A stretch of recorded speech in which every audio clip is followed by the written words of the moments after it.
नमस्कार व्यूअर्स, इसका क्लासेस के इस डिजिटल प्लेटफॉर्म पर आपका बहुत बहुत स्वागत है। आज मैं आपके लिए लेकर आया हूं मध्य प्रदेश की नदियों की पूरी सीरीज आएगी इस वीडियो में, जिसमें हम जो महत्वपूर्ण नदियां हैं मध्य प्रदेश की, जिनसे अक्सर एग्जामों में क्वेश्चन पूछे जाते हैं, उनके बारे में आज मैं बताने का पूरा प्रयास करूंगा। आज सिर्फ हम एक नदी देखने वाले हैं और उस नदी का नाम है नर्मदा, जो कि मध्य प्रदेश की जीवनदायिनी भी कही जाती है। इसके बारे में हम विस्तृत चर्चा करेंगे कि कौन कौन से क्वेश्चन इस नर्मदा नदी से आपके एग्जाम पॉइंट ऑफ व्यू से महत्वपूर्ण हो सकते हैं और पूछे जा सकते हैं। तो आज हम इसमें विस्तृत चर्चा केवल और केवल नर्मदा नदी के बारे में करने वाले हैं। इससे पहले आप यदि इस चैनल पे पहली बार आए हुए हैं तो आपसे रिक्वेस्ट है कि इस चैनल को सब्सक्राइब कर लीजिए और वीडियो को ज्यादा शेयर और लाइक जरूर कीजिए। आप यदि मध्य प्रदेश के किसी भी एग्जाम की तैयारी कर रहे हैं तो या आगामी जो भी एग्जाम है, चाहे अभी एडीपीओ लोक अभियोजन अधिकारी हो, सहायक कुल सचिव हो, या वेटरनरी सर्जन के एग्जाम हो, डेंटल सर्जन के एग्जाम हो, कोई भी एग्जाम हो, निश्चित रूप से यह वीडियो आपके लिए बहुत ज्यादा उपयोगी साबित होगा, ऐसा मेरा मानना भी है। चलिए शुरू करते हैं नर्मदा के बारे में कि नर्मदा के बारे में कौन कौन सी प्रमुख फैक्ट्स या तथ्य हैं जो एग्जाम की दृष्टि से बहुत ज्यादा महत्वपूर्ण हो जाते हैं। सबसे पहले हमें पता होना चाहिए कि जो नर्मदा नदी है, मैं इसमें आपको कहानी नहीं बताऊंगा पूरी कि नर्मदा की बहुत सारी कहानियां मिलती हैं नर्मदा नदी के बारे में, मां नर्मदा के बारे में। जो महत्वपूर्ण फैक्ट्स हैं जो परीक्षा की दृष्टि से महत्वपूर्ण हो सकते हैं, मैं उन्हें आपको बताने का पूरा प्रयास करूंगा। तो सबसे पहले आप देख रहे हो इस नर्मदा नदी के बारे में जो पहला आपको फैक्ट पता होना चाहिए कि इस नदी को प्राचीन नाम या और किन नामों से जाना जाता है, या मां नर्मदा जो है या इनके और किन किन नाम है, कौन कौन से नाम है जिनसे इन्हें जाना जाता है। तो प्राचीन नाम की बात करें तो मां नर्मदा को तीन नामों से हम अच्छे जानते हैं। एक हम जानते हैं रेवा, एक जाना जाता है इन्हें मैकल सुता। रेवा, मैकल सुता, ये दो नाम बहुत ज्यादा चर्चित रहते हैं। इसके अलावा एक नाम कई बुकों में और मिलता है जो नाम है सोमदेवी। अगला नाम है आपको सोमदेवी। तो ये तीन प्राचीन नाम मां नर्मदा के या नर्मदा नदी के आपको बहुत अच्छे से ध्यान रखना है। रेवा, मैकल सुता और सोमदेवी, इन तीनों नामों से ही नर्मदा नदी को जाना जाता है। तो आपकी परीक्षा की दृष्टि से महत्वपूर्ण हो सकता है कि किस नदी को रेवा नदी भी कहा जाता है या नर्मदा नदी का प्राचीन नाम क्या है, उसमें कोई भी आपको ऑप्शन दे इनमें से, तो आपके लिए महत्वपूर्ण हो सकता है। दूसरा आपको इसमें पॉइंट याद रखना है, इसके अलावा सेकंड जो आपको पॉइंट याद रखना है कि नर्मदा नदी का सबसे पहले उद्गम कहां से होता है।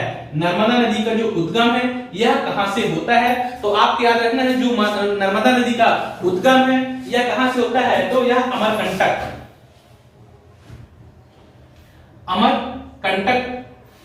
जो कि कहां पे आता है, तो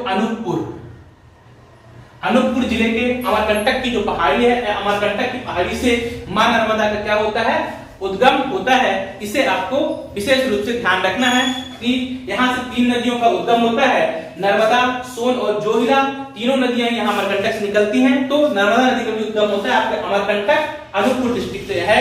इसे आपको ध्यान रखना है उद्गम के बारे में। फिर आपको पता होना चाहिए कि इसके बाद तीसरा जो फैक्ट आपको विशेष रूप से पता होना चाहिए कि नर्मदा नदी की कुल लंबाई कितनी है। विशेष रूप से ध्यान रखिएगा, मैं बोल रहा हूं कि नर्मदा नदी की कुल लंबाई कितनी है।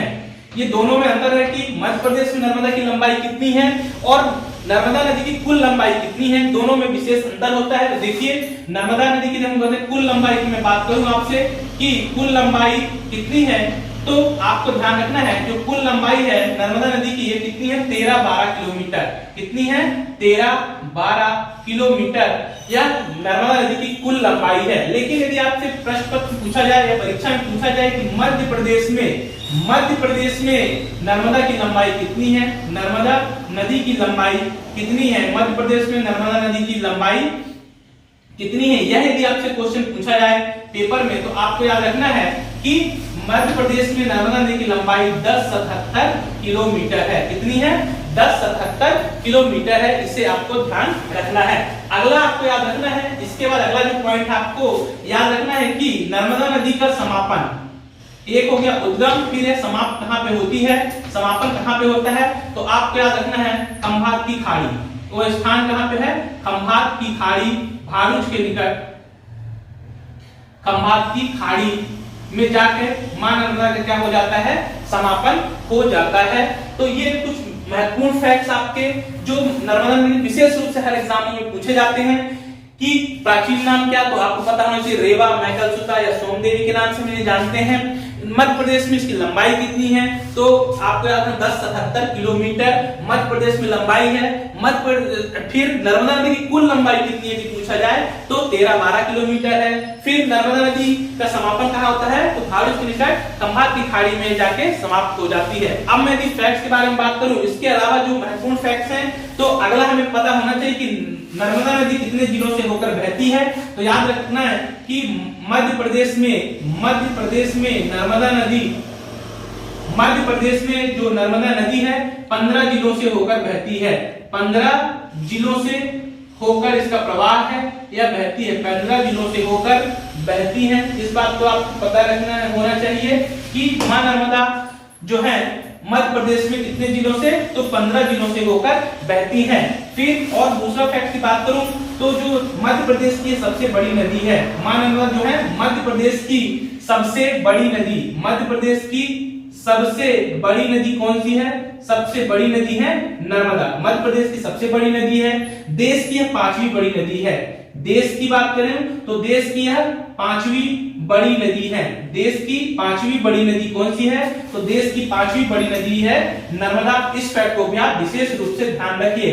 अगला इसके बाद आपको ध्यान रखना है कि इसका प्रवाह किस दिशा में होता है। ये भी क्वेश्चन बहुत ज्यादा पूछा जाता है, बेहतरीन क्वेश्चन भी है कि मात्र देश में 3 नदियां हैं जो पूर्व से पश्चिम की ओर प्रवाहित होती हैं, उनमें से एक नदी है नर्मदा भी। तो आपको ध्यान रखना है कि इसका जो प्रवाह है पूर्व से पश्चिम की ओर है। प्रवाह कैसा है, तो पूर्व से पश्चिम की ओर प्रवाह है, पूर्व से पश्चिम की ओर यह बहती है, पूर्व से पश्चिम की ओर बहती है, ये आपको ध्यान रखना है। इसके बाद आपको ध्यान, अब हम देखते हैं इसके बाद अगले फैक्ट्स क्या है नर्मदा के बारे में। तो आपको पता होना चाहिए अगला कि नर्मदा नदी एस्चुरी बनाती है। नर्मदा नदी क्या एस्चुरी बनाने वाली नदी है। फिर अगला है इसे जैविक नदी या जैविक इकाई का दर्जा प्राप्त है नर्मदा नदी को भी। इसे भी आप बहुत अच्छे से ध्यान रखें, महत्वपूर्ण पॉइंट है आपके लिए।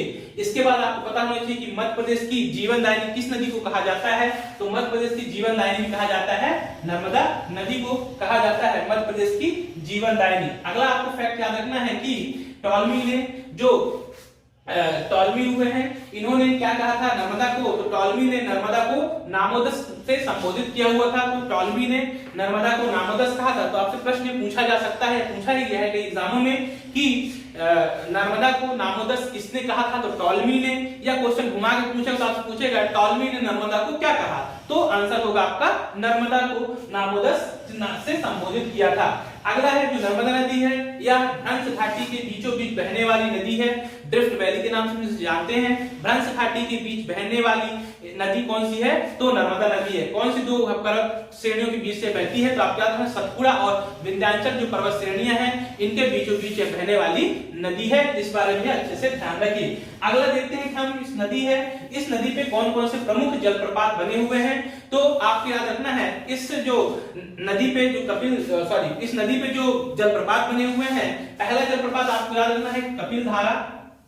पहला जलप्रपात है जो कि नर्मदा नदी अमरकंटक के पास ही बना हुआ है, अनूपपुर में कपिल धारा जलप्रपात है। इसे आपको अच्छे से ध्यान रखना है। फिर उसके बाद कपिल धारा के बाद आपको दूसरा जलप्रपात है इस नदी पे बना हुआ है, उसका नाम है दुग्ध धारा। कौन सा, दुग्ध धारा जलप्रपात। थोड़ी दूरी पर कपिल धारा से लगभग 8-10 किलोमीटर की दूरी आगे जाएंगे तो वहां पे मेरे 10 किलोमीटर मीटर की दूरी पे ही अगला जलप्रपात बना हुआ है दुग्ध धारा जलप्रपात, जो कि मध्य प्रदेश की नर्मदा नदी पर बना हुआ यह दूसरा जलप्रपात है। इसके बाद है अगला जो जलप्रपात है यह धुआंधार। अगला जलप्रपात है धुआंधार, जो कि मध्य प्रदेश के जबलपुर में है। एक विश्व प्रसिद्ध भेड़ाघाट जलप्रपात जिसे हम जानते हैं, यह विश्व प्रसिद्ध जलप्रपात है धुआंधार। यह भेड़ाघाट में स्थित है, तो भेड़ाघाट जलप्रपात के नाम से इसे जाना जाता है। यह मध्य प्रदेश के जबलपुर जिले में स्थित है। अगला जो जलप्रपात आता है यह स्थित मंदार और दर्दी। अगले जो जलप्रपात है यह है मंदार और दर्दी जलप्रपात। ये भी कहां पे बने हुए हैं, मंदार और दर्दी जलप्रपात भी इसी नर्मदा नदी पर ही बने हुए हैं। अगला जलप्रपात आपको याद रखना है सहस्त्रधारा। ये भी बहुत ज्यादा इंपॉर्टेंट है।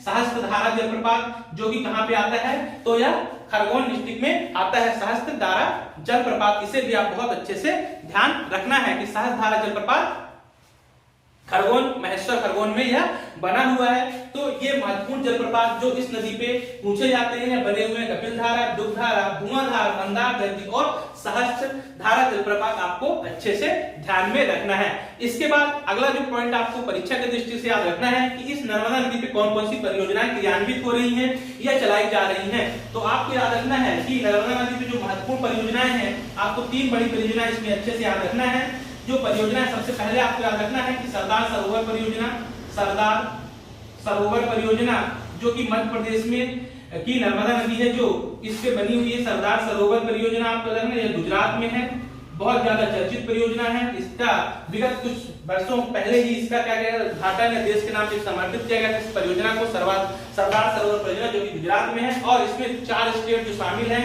मध्य प्रदेश, गुजरात, महाराष्ट्र और राजस्थान, इन चारों को संयुक्त रूप से इस परियोजना में शामिल स्टेट भी हैं। इसे भी आप अच्छे से ध्यान रखिएगा जो कि गुजरात में है।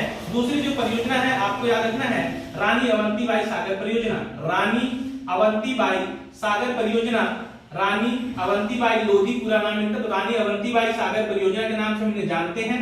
सागर परियोजना जो कि कहां है, मध्य प्रदेश के जबलपुर में बरगी नामक स्थान पर स्थित है। बरगी डैम के नाम से प्रसिद्ध है यह। तो रानी अवंतीबाई सागर परियोजना भी इसी नर्मदा नदी पर बनी हुई है। अगला आपको याद रखना है कि इंदिरा गांधी सागर परियोजना, तीसरी बहुत ज्यादा महत्वपूर्ण परियोजना है इंदिरा गांधी सागर परियोजना। इंदिरा गांधी सागर परियोजना यह कहां पे है, तो आपको याद रखना है ये पुनासा खंडवा में स्थित है। पुनासा खंडवा में यह परियोजना स्थित है। तो ये 3 बड़ी परियोजनाएं जो कि इस नर्मदा नदी पे बनी हुई हैं। इसके अलावा मैं यदि बात करूं, यदि ओवरऑल हम बात करें तो इस नर्मदा नदी पे यदि हम बात करें कि छोटे कितने डैम हैं और बड़े कितने डैम बनाए गए हैं, मध्यम कितने डैम बनाए गए हैं, तो याद रखिए कि इसमें जो बड़े डैमों की संख्या सबसे कम 29 ऐसे बड़े डैम हैं जो इसमें बनाए गए हैं और 3000 से अधिक ऐसे डैम हैं, 3000 से ज्यादा जो डैम है वह इस नर्मदा नदी पे बनाए गए हैं। तो इस प्रकार हमने देखा आज की मध्य प्रदेश की जो अति महत्वपूर्ण, बहुत ज्यादा महत्वपूर्ण नदी है, जीवनदायिनी में है यह नदी नर्मदा। इसके बारे में कौन कौन से फैक्ट आपके लिए परीक्षा की दृष्टि से महत्वपूर्ण है उनके बारे में हमने जानने की कोशिश की। आगे की वीडियो में आपको मिलेगा कि हम चंबल के बारे में पढ़ेंगे, बेतवा के बारे में पढ़ेंगे, सोन के बारे में पढ़ेंगे, छिप्रा के बारे में पढ़ेंगे और जितनी महत्वपूर्ण नदियां हैं उनके बारे में आपको पूरा बताने का प्रयास करूंगा। अगर आपको ये वीडियो अच्छा लगा हो तो आप चैनल को सब्सक्राइब कीजिए, वीडियो को ज्यादा शेयर और लाइक भी कीजिए। फिर मिलते हैं किसी नए वीडियो के साथ, तब तक के लिए बहुत बहुत धन्यवाद।